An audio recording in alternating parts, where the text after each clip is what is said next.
Print और electronic media से आए हुए मेरे सभी मित्रों, आप सभी को सादर नमस्कार। मेरी पार्टी अपना दल एक लंबे समय से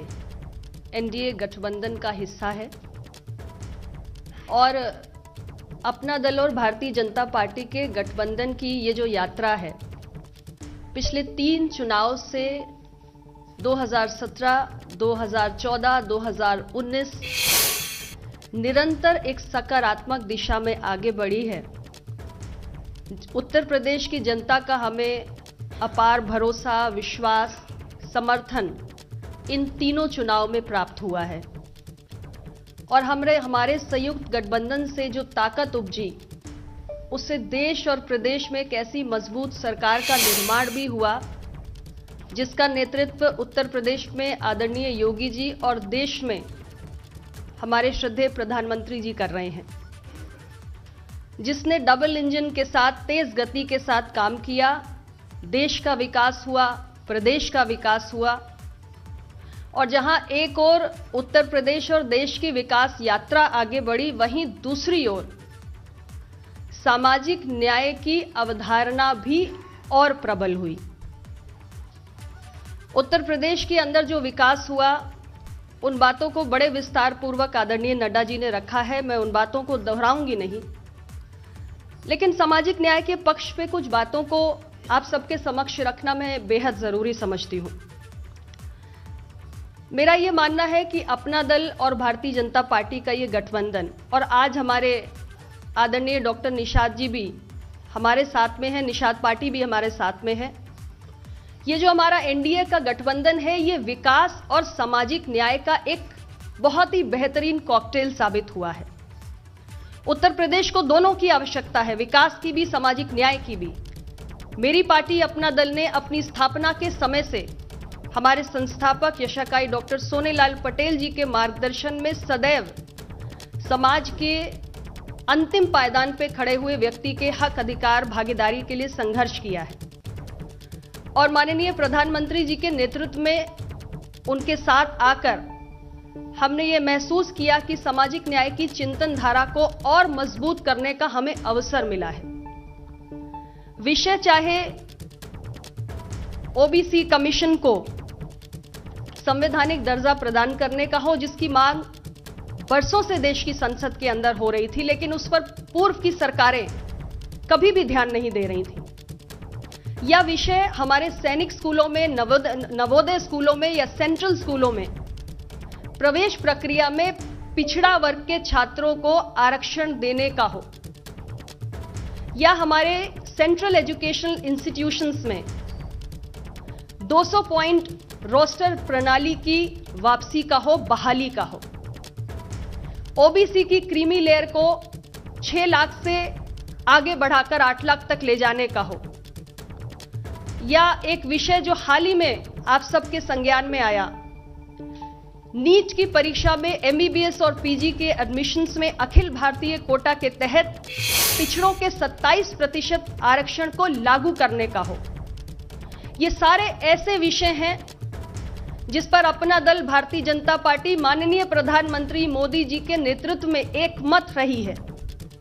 माननीय मोदी जी ने हर इस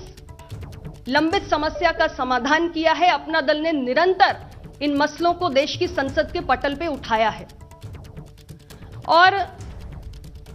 यहां तक कि हमारे उत्तर प्रदेश के अंदर एक विषय लंबे समय से आप सबकी जानकारी में भी था, 69,000 शिक्षक भर्ती में जो आरक्षण के नियमों की विसंगति हुई थी, उसका भी समाधान उत्तर प्रदेश के लोकप्रिय मुख्यमंत्री श्री योगी आदित्यनाथ जी के नेतृत्व में हुआ है। मेरा सवाल आज उन तमाम दलों से है जो पिछड़ों की नुमाइंदगी करने का आज तक दावा करते आए हैं। एक उदाहरण के माध्यम से नीट परीक्षा का, आप सभी जानते हैं कि 2007 में सुप्रीम कोर्ट ने यह निर्णय लिया था कि एससी एसटी के लिए नीट की परीक्षा की प्रवेश प्रक्रिया में आरक्षण की व्यवस्था को लागू किया जाएगा और उस वक्त ओबीसी को रिजर्वेशन देने का जिक्र कहीं भी नहीं आया था। देश में यूपीए की सरकार थी 148 सीटों की और ऐसी तमाम पार्टियां जो सामाजिक न्याय की बात करती हैं, वो बाहर से या सरकार में शामिल होकर समर्थन देने का काम कर रही थी। लेकिन उस वक्त नीट परीक्षा का वो स्वरूप जिसमें ओबीसी आरक्षण लागू नहीं है, ऐसे तमाम दलों ने उसको स्वीकार किया, जबकि वो चाहते तो इस समस्या का समाधान करा सकते थे, क्योंकि उस वक्त की सरकार ऐसे ही पिछड़ों की और सामाजिक न्याय की नुमाइंदगी करने वाले तमाम दलों की बैसाखियों पर टिकी हुई थी। लेकिन अफसोस की बात है कि पिछड़ों के नाम पर प्रतीकात्मक राजनीति करने वाले दलों ने उस वक्त नीट के उस स्वरूप को स्वीकार किया और ओबीसी के आरक्षण को लागू करने की बात नहीं की। लेकिन हमारी सरकार ने, प्रधानमंत्री नरेंद्र मोदी जी की सरकार ने नीट की परीक्षा के अंतर्गत अखिल भारतीय कोटा में ओबीसी का 27% आरक्षण लागू करने का ऐतिहासिक निर्णय किया है। यह एक उदाहरण है, ऐसे तमाम उदाहरण हैं जो हमारे सरकार ने किए हैं। मैं आपको यहां यह भी बताना चाहूंगी कि संविधान संशोधन करके राज्यों को ओबीसी सूची के निर्धारण का भी अधिकार यदि किसी ने दिया है तो माननीय प्रधानमंत्री श्री नरेंद्र मोदी जी की सरकार ने किया है। यहां तक कि देश के अंदर संविधान निर्माता बाबा साहेब अंबेडकर जी के नाम पे भी बहुत राजनीति हुई,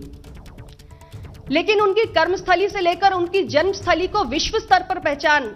दिलाने का अगर किसी ने काम किया है तो यह इच्छा शक्ति भी देश के प्रधानमंत्री जी ने दिखाई है। डॉक्टर अंबेडकर जी के जीवन से जुड़े हुए तमाम स्थलों को पंचतीर्थ के रूप में विकसित करने का महान काम मोदी जी की सरकार ने किया है।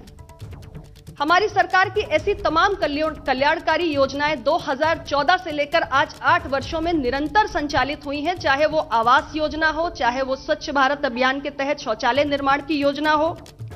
स्टार्टअप्स हो, व्यवसाय हो, जिसका लाभ सीधे रूप से जो समाज के अंतिम पंक्ति पर खड़े हुए लोग हैं उन तक पहुंचा है, जो दलित हैं, जो आदिवासी हैं, जो पिछड़े हैं। मोदी जी की सरकार ने जनजातियों को वन उत्पादों पर एमएसपी का लाभ दिया है। मोदी जी की सरकार ने यह निर्णय किया कि सार्वजनिक उपक्रमों द्वारा 4% सामान SC/ST उद्यमियों से खरीदारी की जाएगी, ऐसी नीति हमारी सरकार ने बनाई है। दलितों पर होने वाले अत्याचारों की सूची में अलग अलग अपराधों की संख्या को 22 से बढ़ाकर 47 करने का काम भी मोदी जी की सरकार ने किया है। और दलितों को मिलने वाली सहायता राशि भी 85,000 से बढ़ाकर 8,25,000 रुपए तक करने का काम मोदी जी की सरकार ने किया है। ऐसे तमाम दलित, पिछड़े, आदिवासी और कमजोर वर्गों के हितों और कल्याण से जुड़े हुए काम हैं जो आदरणीय प्रधानमंत्री जी की सरकार ने किए हैं। और आज हम सब ने मिलकर यह तय किया है कि हमारा ये एनडीए का गठबंधन, अपना दल, भारतीय जनता पार्टी और निषाद पार्टी का गठबंधन, जो विकास और सामाजिक न्याय के इस गठबंधन को आगे बढ़ाने के नाम पे बना है, इसको हम आने वाले 2022 के चुनाव में भी और आगे लेकर जाएंगे, क्योंकि सामाजिक न्याय के विषय से जुड़ी हुई तमाम समस्याओं का समाधान मोदी जी ने किया है, योगी जी ने किया है। लेकिन अभी भी कुछ ऐसे विषय हैं जिसमें से एक विषय हमारी पार्टी,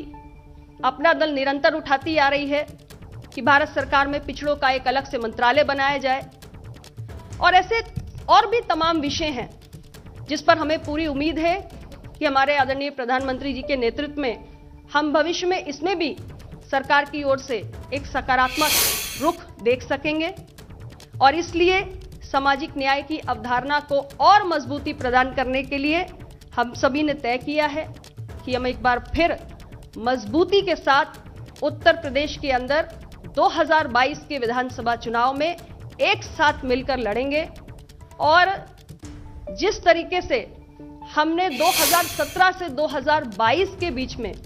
एक नए उत्तर प्रदेश की तस्वीर गढ़ने का काम किया है, उत्तर प्रदेश के विकास को नई ऊंचाइयों पर ले जाने का काम किया है, और उत्तर प्रदेश जैसा महत्वपूर्ण राज्य जहां पिछड़ों की आबादी 50% से भी ज्यादा है, वहां हमने सामाजिक न्याय की अवधारणा को और मजबूत करने की दिशा में बहुत सारे कदम उठाए हैं। ऐसा अभी और भी बहुत कुछ है जो हमें साथ में मिलकर करना है। उत्तर प्रदेश की 403 सीटों पर पूरी मजबूती के साथ अपना दल भारतीय जनता पार्टी और निषाद पार्टी हम सभी मिलकर चुनाव लड़ेंगे भी, जीतेंगे भी और उत्तर प्रदेश को आगे लेकर जाएंगे। आप सबका बहुत बहुत धन्यवाद।